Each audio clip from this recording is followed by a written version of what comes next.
The very first thing we need when we're going to start coding in any language pretty much is an IDE, an integrated development environment. And basically all this is a piece of software that allows you to write your code. It then compiles that code to code that a machine can understand, such as your computer, and allows you to publish it. Now IDEs have tons and tons more functions, so I'd advise you to shop around if you've got the time and have a look at which IDE you'd like to use for C#. As far as I'm concerned, the best one you should use is the one produced by Microsoft, which is the company that actually invented C# as a language. If you head over to visualstudio.com, Visual Studio is the product that you want, Visual Studio IDE, download for Windows, and select the Community Edition.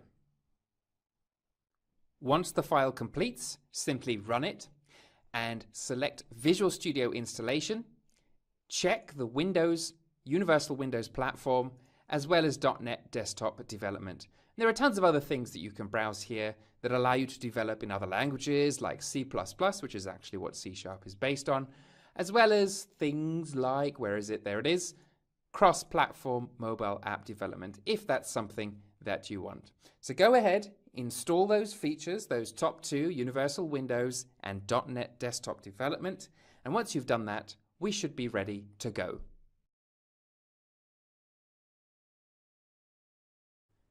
Open up Visual Studio and you should be presented with some kind of news and here's some new projects and your old projects kind of page. We don't have to worry about any of this. All we're going to do is hit File, New, Project. And when this pops up, you'll see there are tons and tons of projects. We can choose from C++, C#, Visual Basic, loads of things. Well, we're here to learn C#, so let's look in the C# folder. We're going to look at either Windows Universal or Windows Classic Desktop eventually. But for now, because you're learning to actually program, we're just going to create a really simple console project. So under Windows Classic Desktop, we have Console App. Now, what does Console App mean? Well, Console App simply means this. It's an application that runs on the command line. And if you're on Windows, you can press and hold Start R. And when you do that, you get a run box. If you type CMD, you get the console box that pops up. And this is where our program is going to run. So we can close those for now. We can call this anything we like, and we can store it wherever we like. You'll notice it creates a directory for you, and all you have to do is click OK. And this is going to go and create the template for our very first application, our console app. Now that it's done that, there are some things that you need to be aware of. First of all, over here on the right-hand side, we have a list of files and folders and properties, references, things like that, things that we don't know what they mean yet, all listed in our app. And we're going to go through those as we learn to program. But basically, these are all the files of our app. Over on the left-hand side, in the main window, we have program.cs, and we know that from this little box up at the corner here, and that relates back to our Solution Explorer on the right. So this is just a file with some code in it. Now, what code is inside it? Well, first we have a whole bunch of usings. What does using mean in programming and in C# in particular? Well, using simply says, go and get these things for me. System, systems.collections.generic and system.link, and we don't have to worry about what these things are, but basically what we're telling our file is, I need all of this stuff in order to run my program. So that's what it's doing. It's going getting all that stuff and making it ready for us. Then we have this thing called a namespace, console app 1. A namespace is simply a way of organizing things. So it's like a folder. It's the main folder of our application. And the clue's kind of in the name, namespace. It's a space where we have a name for something and we put all our stuff in there. Then we kind of have subdirectories and subfolders of namespaces, which are called classes. Now that's not the whole picture. They're actually something else, but we'll get into that. And in this particular namespace, we have a class called program.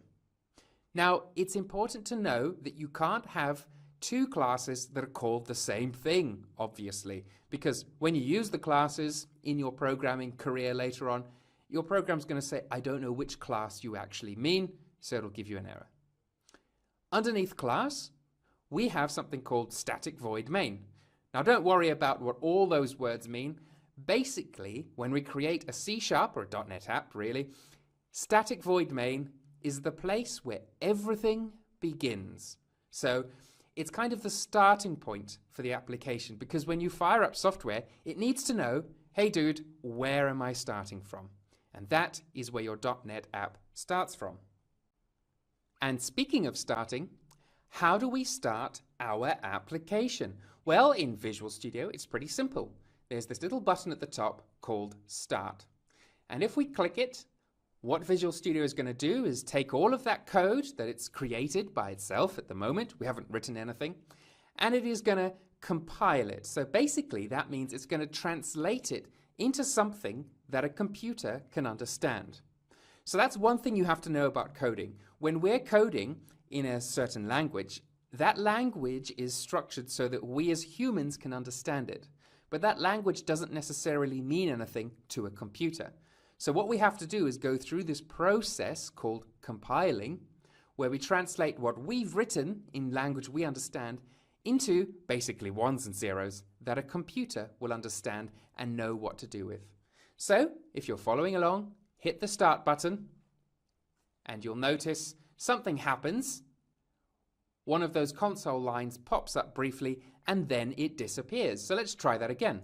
Let's hit Start. It pops up and it's gone. Now, why did it do that? Well, we gave it nothing to do. So it said, this is a console app. I'm going to give you the console. And then it went, all right, what shall I do? There was nothing for it to do, so it killed the app. We don't need to run it anymore. So you've now created your very first app. You've run it. You understand what a console line is, or a command line program is. And that's basically what we've got here. You understand about namespaces, it's just a folder. Classes are kind of a folder, but they're also something else that I'll tell you much later on. And finally, you know where your C# or your .NET application starts from, which is this static void main. And here's your final piece of information just before we finish this lesson. Static void main is what's called a method or a function. Basically, it's a little way of holding a block of code, although we have no code in there yet. But if we did have code, we would write it all in here on several lines. But at the moment we have none.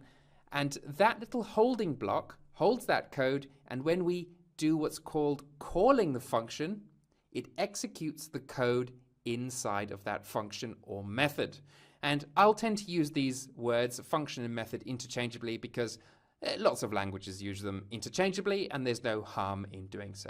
So that's all the stuff you've learnt without having to type a single line of code. Now that we've created an application and we know how to run it, we kind of know what a namespace, a class, a method, and a function are. We know what all this using stuff is in our code. It's time to write our very first line of code. Now, most tutorials you see create what's called a console app, which is what we've created because it's really the simplest app we can create. And what they do is they write a bit of text to the console. So we're going to do exactly the same, but I've got to explain a couple of things along the way. Recall that inside of this static void main function is where we start the app. It's where our app knows where to begin and what to start actually doing. Now we need a little bit of code that we're going to put into this main function. So as programmers, the very first step is, what do I want to do? Well, I want to write a bit of text to the console. So there's a clue right there, is the name of the thing that you want to write to or you want to use. And what we're doing, so we're coming back to something we visited earlier, is when we have all these using things, we're including other namespaces, other classes, other functions that we have access to inside of our program. Now that's going to be different across all different languages, different platforms, but the basic idea is the same. It's a sort of pattern that you see again and again, even though the text and the namespace names will change themselves. So what we're going to do inside of our void main is we're going to go and look for something called the console. And notice this is a class, the class system.console. And you might be saying, where did this thing pop up from? Well, that's what Visual Studio does for us. It tries to guess what we're trying to do, what we're trying to complete. And when you type things, it says, I guess it's that, and it learns as you type things, so it gets better and better. It's called IntelliSense or something like that. Anyway, we have our console. So this is a class. Now, a class by itself doesn't do anything. It's just kind of a holder for some other code. And again, that's not the whole truth. So if you know the whole truth, don't crucify me for not saying the whole truth just yet, but we'll get there. If you hit enter, it completes it for you. It's a great feature of Visual Studio. So how do we access the things inside of the console? Simply put, a period, a dot, a point. And this will give you a drop-down with all of the things available in console. You can tell what kind of things they are by the little icon on the left side. If it's a spanner, then it's something called a property. We don't have to worry about that. If it's this little purple box, then it's a function or method. How else do we know it's a function or method? Well, there is an open and closing of brackets. Right, so we know that that's a function or method. And when we're going to do something, generally speaking, we want a function or method. So let's scroll all the way down and let's write something to the line of our console. Write line. Now, how do we execute a method? Well, like I said, a method or function has open and close brackets. These are just plain brackets. They're different, note, to these, which are called curly braces. And that's a discussion for another day. Now, inside of these brackets, after we have typed them out, you'll notice a little drop down appears, 1 of 19. 1 of 19 what? Well, this functional method can take some stuff into it. This stuff is called arguments. Basically what it's saying is, I can take things that you give me and I can do things with them. And the thing that it's going to do is implicit in the name. It's going to write a line to the console. So if you press the up and down arrows, you can scroll through the kinds of things it can take from you. So things like a decimal or a double are basically numbers. A float is a number too, and int is also a number, and these are all things we'll get into as and when we need to. But what we're looking for is a string. A string is a bunch of text. The way you define a string is by opening and closing double quotes, and then typing the bit of text you want in there. So let's have hello Mars, because everyone else does hello world, so we'll have Mars. Wonderful. So it's taking this text and it's going to write it to the line in the console. But you'll notice at the end of the line, there's a little red squiggle. What does that mean? Well, we can find out by clicking error list down at the bottom. It tells us it expects a semicolon. What does that mean? Well, whenever we're programming, our IDE or the system that we're on needs to know when the end of the line happens. Otherwise, it's just going to read the whole thing as one big line, which obviously is no good. So when we're writing code, in C# at least, we end it with a semicolon. Other languages don't actually need to end it. They just use the white space, you know, the enter, the carriage return that happens when you hit enter to go to the next line. C# needs that semicolon. And I'll tell you right now, this is going to be your biggest pain point until you get used to it. Those will cause you all the errors and you'll say, oh yeah, I forgot to add the line ending. Right, so now if we run this, it's going to execute this code. So let's do that. Hit start, it's building it, and it ran it. Did you see that? Because I didn't. That was way too fast. So what happened there? Well, it went into here, into this void main, and it said, what shall I do? And we said, here you go, write something to the console. And so it did. And then after that, it said, what am I going to do next? Well, there's no other code, is there? So it said, all right, I'm done here. See you later. And that's it. It's shut down. Well, that's not very handy. We want to see it print hello Mars. So what we can do is just circumvent that behavior a little bit. We can go to Debug, and we can start without debugging, Control F5. I won't explain what that means right now, but let's just run it.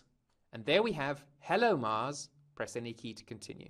So when you press any key, it's going to exit from this, but that is your very first line of code, and what all of the dots, the classes, the methods, the functions, the strings that we pass to it all mean. So in that little tiny lesson, you have learnt a lot about programming. You've learnt pretty much most of the fundamentals you're going to be using about 70% of the time. How to execute functions, how to find classes, how to get the functions and methods and writing strings from those classes. So I'm going to press spacebar and it will go away.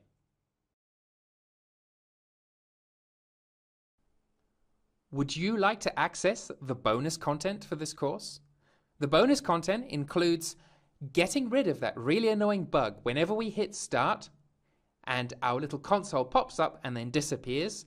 We're going to get rid of that so it stays in position. And not only that, I'm going to show you how to play a practical joke on your family and friends.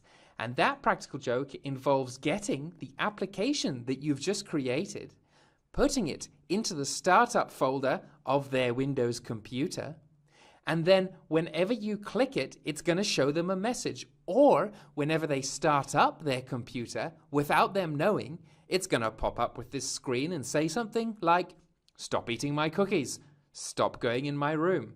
And it's going to be really annoying if they don't know how to get rid of it. So if you want to see that really sweet bonus content, then head over to iamdev.net/welcome.